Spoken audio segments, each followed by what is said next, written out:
بسم اللہ الرحمن الرحیم۔ السلام علیکم فار 5 کلاس۔ آج ہم عیدین کے مختصر اور تفصیلی سوالوں کے جواب دیتے ہیں۔ عیدین سے کیا مراد ہے؟ دین اسلام مسلمانوں کو ایک سال میں خوشی منانے کے کئی مواقع فراہم کرتا ہے۔ ان میں سے عید الفطر اور عید الاضحیٰ ایسے ہی دو مواقع ہیں۔ دونوں عیدوں کو عیدین کہتے ہیں۔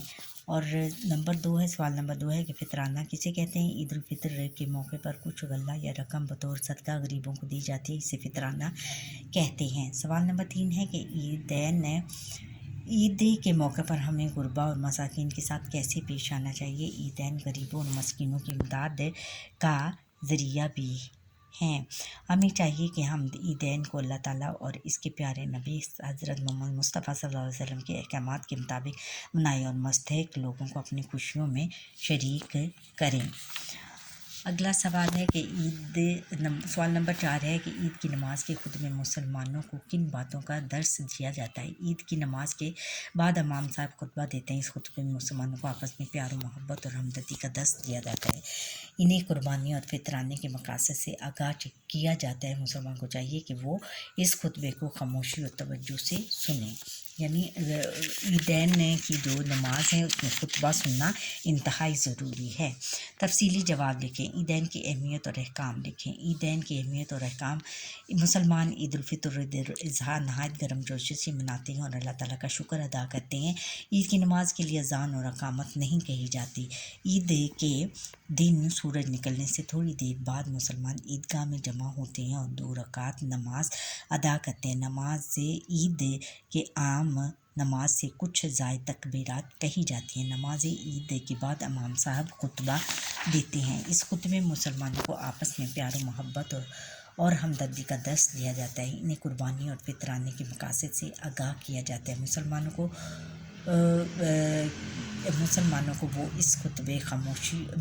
اس کہا جاتا ہے کہ وہ اس خطبے میں خاموشی اور توجہ سے سنیں۔ یہ خطبہ خاموشی اور توجہ سے سنیں۔ عید کے موقع پر چند آداب کا خیال رکھنا ضروری ہے۔ عید کے دن نہا دھو کر نئے یا صاف ستھرے کپڑے پہنیں اور خوشبو لگائیں۔ عید الفطر کے دن عید گاہ جاتے ہوئے اور واپس لوٹتے ہوئے الگ الگ راستہ اختیار کرنا چاہیے۔ یعنی ہم جب عید کی نماز پڑھنے جاتے ہیں تو بچوں جب ہم جس راستے سے جاتے ہیں اس واپسی پر اس راستے سے نہیں آنا چاہیے، اور یہ بھی سنت ہے۔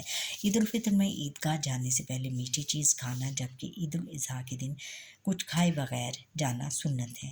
عیدگاہ کی طرف جاتے ہوئے اور واپس آتے ہوئے بلند آواز سے تکبیرات پڑھنی چاہیے۔ اور ان تہواروں کے علاوہ مسلمان عید میلاد النبی صلی اللہ علیہ وسلم مذہبی جوش و خروش اور عقیدت و احترام سے مناتے ہیں۔ یعنی ان دونوں عیدوں کے علاوہ عید میلاد النبی بھی ہے۔ یہ 3 عیدیں پڑھی جاتی ہیں۔ اب اگلا سوال ہے سوال نمبر 2 تفصیلی سوالاتوں میں سے سوال نمبر 2 ہے کہ عیدین کے معاشرتی فوائد و اثرات بیان کریں۔ عیدین کے معاشرتی فوائد: نمبر 1 ہے کہ مسلمان ایک دوسرے کی خوشیوں میں شریک ہوتے ہیں۔ معاشرے میں بھائی چارے اور غم خاری کا جذبہ پیدا ہوتا ہے۔ عید کے حوالے سے عید میں ہی جب ہم ایک دوسرے کے گھر جاتے ہیں اور عید کی خوشی میں ایک دوسرے کے لیے تحائف لے کے جاتے ہیں تو ہم بہت زیادہ ہمیں اچھا لگتا ہے۔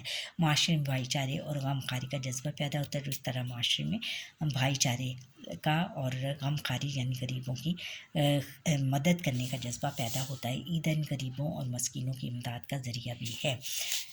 اچھا، عید کے خطبے میں لوگوں کو مختلف دینی مسائل کی تعلیم دی جاتی ہے اور ان کی معاشرتی اصلاح کی جاتی ہے۔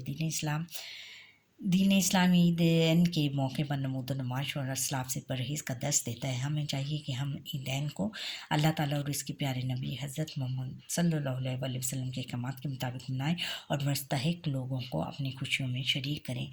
اچھا بچوں، یہاں پر یہ ہمارے آج کے لیکچر کا وقت ختم ہوا۔ آپ مجھے لائک، سبسکرائب اور بیل آئٹم پر کلک کریں اور کمنٹ کرنا نہ بھولیے گا، اور کمنٹ سیکشن میں مجھے یہ آج بتائیں کہ آج کا میچ کن 2 ٹیموں کے درمیان میں ہے اور کون سی ٹیم جیتے گی کرکٹ میچ۔ اللہ حافظ۔